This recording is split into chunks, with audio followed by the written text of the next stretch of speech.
पाकिस्तान जैसा कमजोर मईशत वाला मुल्क कैसे एटमी ताकत बन गया। डॉक्टर अब्दुल कदीर खान किसकी दरख्वास्त पर पाकिस्तान आए, आपकी तनख्वाह कितनी मुकर्रर हुई और पहली तनख्वाह कितने अरसे बाद मिली। एटम बम के खालिक और मारूफ पाकिस्तानी साइंसदान डॉक्टर अब्दुल कदीर खान हिंदुस्तान के शहर भोपाल में एक पश्तून घराने में पैदा हुए। आपने 15 बरस तक यूरोप के आला तालीमी इदारों में तालीम हासिल की। हॉलैंड से मास्टर्स ऑफ साइंस और बेल्जियम से डॉक्टरेट ऑफ इंजीनियरिंग की असनाद हासिल की। डॉक्टर अब्दुल कदीर खान शादी से पहले तक जर्मनी में ही मुकीम थे। आपकी जोजा का ताल्लुक हॉलैंड से था, लिहाजा उन्होंने भी हॉलैंड जाने का फैसला कर लिया। हॉलैंड में उन्होंने डेल्फ यूनिवर्सिटी में दाखिला लिया। यहाँ ये बात काबिल जिक्र है कि डेल्फ यूनिवर्सिटी में हॉलैंड के मकामी तलबा को भी डिग्री हासिल करने के लिए कई साल तक तहकीक और मुश्किल तरीन मराहिल से गुजरना पड़ता है, मगर डॉक्टर अब्दुल कदीर ने यहाँ भी अपनी बेमिसाल जहानत का लोहा मनवाया और 80% से ज्यादा नंबर हासिल करके मास्टर ऑफ इंजीनियरिंग की डिग्री हासिल की और रिकॉर्ड कायम कर दिया।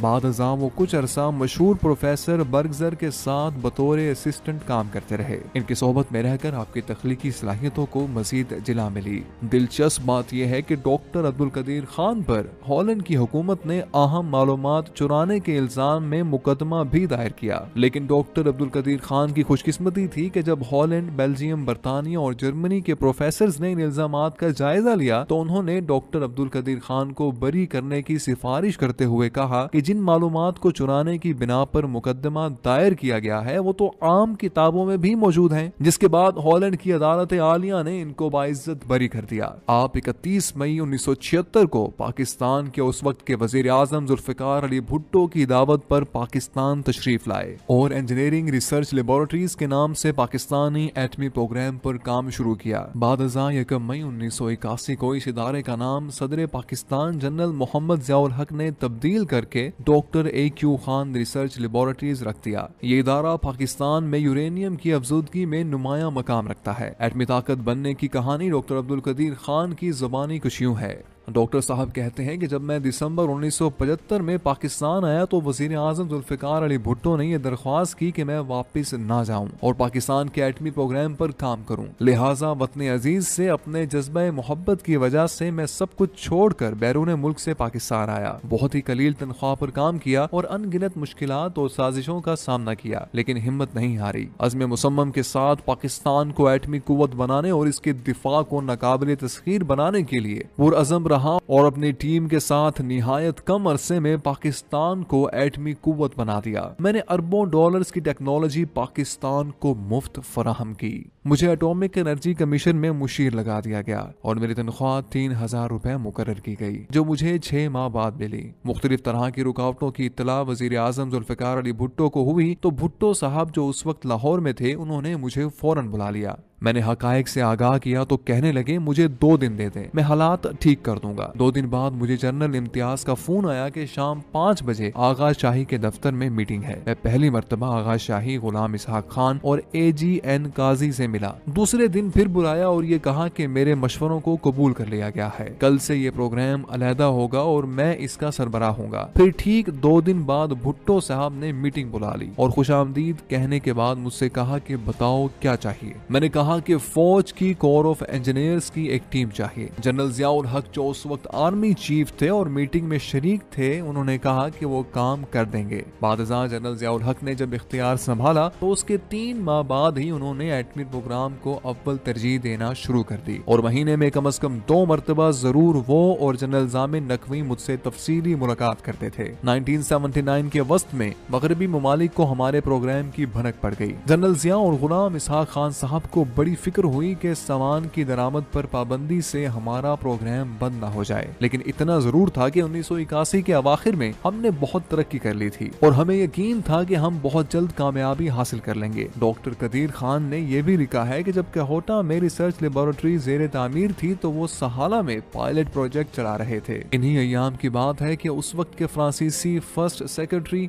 फूको कहोटा के ममनुआ इलाके में बगैर इजाजत घुस आए थे, जिस पर इनकी मार कुटाई हुई और पता चला कि वो CIA के लिए काम करते हैं। उन्होंने तेहरान में अपने CIA बॉस को लिखा कि कहोटा में कुछ अजीबोगरीब हो रहा है। डॉक्टर साहब रकम तराज हैं कि 1983 में हमने कई कोल्ड टेस्ट किए और वो बहुत उम्मीद अफसा थे। 1984 में हमने मजीद टेस्ट किए और हमें यकीन हो गया कि अब हम कामयाबी के करीब हैं। जनरल जियाउल हक ने मेरे सामने आगा शाही और बाद में साहबजादा याकूब अली खान को भी सख्ती से हिदायत कर दी थी कि वो किसी भी मुल्क से एटमी प्रोग्राम पर कतई बात ना करें, बल्कि साफ कह दें कि ये बात आप जियाउल हक के साथ करें। डॉक्टर साहब फरमाते हैं कि हकीकत यह है कि एटमी प्रोग्राम मेरे मशवरे पर जुल्फिकार अली भुट्टो ने शुरू किया, लेकिन ये भी हकीकत है कि इनकी वफात के बाद सदर जियाउल हक और गुलाम इसहाक खान मगरबी दबाव रद्द ना करते तो भी हमारा प्रोग्राम खत्म ना हो सकता था। डॉक्टर अब्दुल कदीर खान वो मायानाज साइंसदान है कि जिन्होंने 8 साल के इंतहाई कलील अरसे में अनथक मेहनत और लगन के साथ एटमी प्लांट नस्ब करके दुनिया के नामवर नोबल इनाम याफ्ता साइंसदानों को भी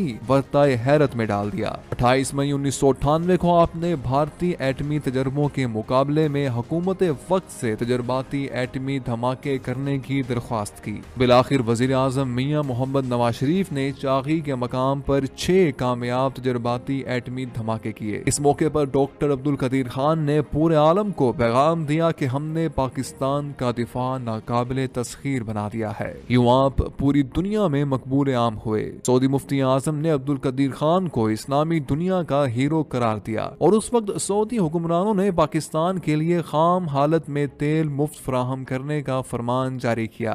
मगरबी दुनिया ने प्रोपेगेंडे के तौर पर पाकिस्तानी एटम बम को इस्लामी बम का नाम दिया, जिसे डॉक्टर अब्दुल कदीर खान ने बखुशी कबूल किया। परवेज मुशर्रफ दौर में पाकिस्तान पर लगने वाले एटमी मवाद दूसरे ममालिक को फराहम करने के इल्जाम को डॉक्टर अब्दुल कदीर ने मुल्क की खातिर सीने से लगाया और नजरबंद रहे। डॉक्टर अब्दुल कदीर साहब बहुत अच्छे लिखारी भी हैं। अदब से आपको गहरा लगाव है। ये इनके अपने ही अशआर हैं जिनको उन्होंने अपने दुख और कर्ब के इजहार का जरिया बनाने की कोशिश की है। इस कदर मुश्किलें झेलने और बादजा मुसलसल नजरबंदी के बाद ये कहने पर मजबूर हो गए, इस मुल्क के बेमिसाल में एक मुझको छोड़कर हर शख्स बेमिसाल है और बाकमाल है। गुजर तो खैर गई है तेरी हयात कदीर, सितम जरीफ मगर कूफियों में गुजरी है। अगर ये कहा जाए तो बेजाना होगा कि कायद आजम मोहम्मद अली जिन्ना ने पाकिस्तान बनाया और डॉक्टर अब्दुल कदीर खान ने इसका दिफा नाकाबिले तस्खीर बनाया। गोया एक बनाने वाला और दूसरा इस्तेहकाम बख्शने वाला है। 1993 में कराची यूनिवर्सिटी ने डॉक्टर अब्दुल कदीर खान को डॉक्टर ऑफ साइंस की एजाजी सनद से नवाजा। 14 अगस्त 1996 में सदर फारूक लगारी ने इनको पाकिस्तान का सबसे बड़ा सिविल एजाज निशान इम्तियाज दिया, जबकि 1989 में हिलाल इम्तियाज का तमगा भी इनको अता किया गया। आपने 150 से जायद साइंसी तहकीकाती मज़ामीन भी लिखे हैं। डॉक्टर अब्दुल कदीर खान एटमी साइंसदान होने के साथ साथ इंतहाई रहम दिल और इंसानियत का दम भरने वाले इंसान हैं। वो इंसानियत की खिदमत के लिए भरपूर किरदार अदा करने का जज्बा रखते हैं। डॉक्टर अब्दुल कदीर खान ने इसी जज्बे के तहत पाकिस्तान के दूसरे बड़े शहर लाहौर में डॉक्टर AQ खान अस्पताल के नाम से बुनियाद रखी है। इनका ये जज्बा इंतहाई काबिल तहसीन है कि वो तमाम तर मुश्किलात के बावजूद पाकिस्तानी कौम के लिए अपनी तमाम तर सलाहियतें सर्फ करना चाहते हैं। डॉक्टर अब्दुल कदीर खान की जेर क़यादत जिंदा दिलों के शहर लाहौर में मीनार पाकिस्तान के साए तले और बादशाही मस्जिद के पहलू में 7 मंजिला इमारत पर मुश्तमिल डॉक्टर AQ खान अस्पताल तामीर किया जा रहा है। इस अस्पताल का कुल रकबा 16 कनाल पर मुहित है। अस्पताल की तामीर का तखमीना तकरीबन 100 करोड़ रुपए है। 300 बिस्तरों पर मुश्तमिल यह अस्पताल गरीब और मुस्तहिक मरीजों को किसी तफरीक व इम्तियाज के बगैर हर तरह के अमराज के इलाज के लिए बैनुल अक़वामी मयार की सहूलियात एक ही छत तले फराहम करेगा।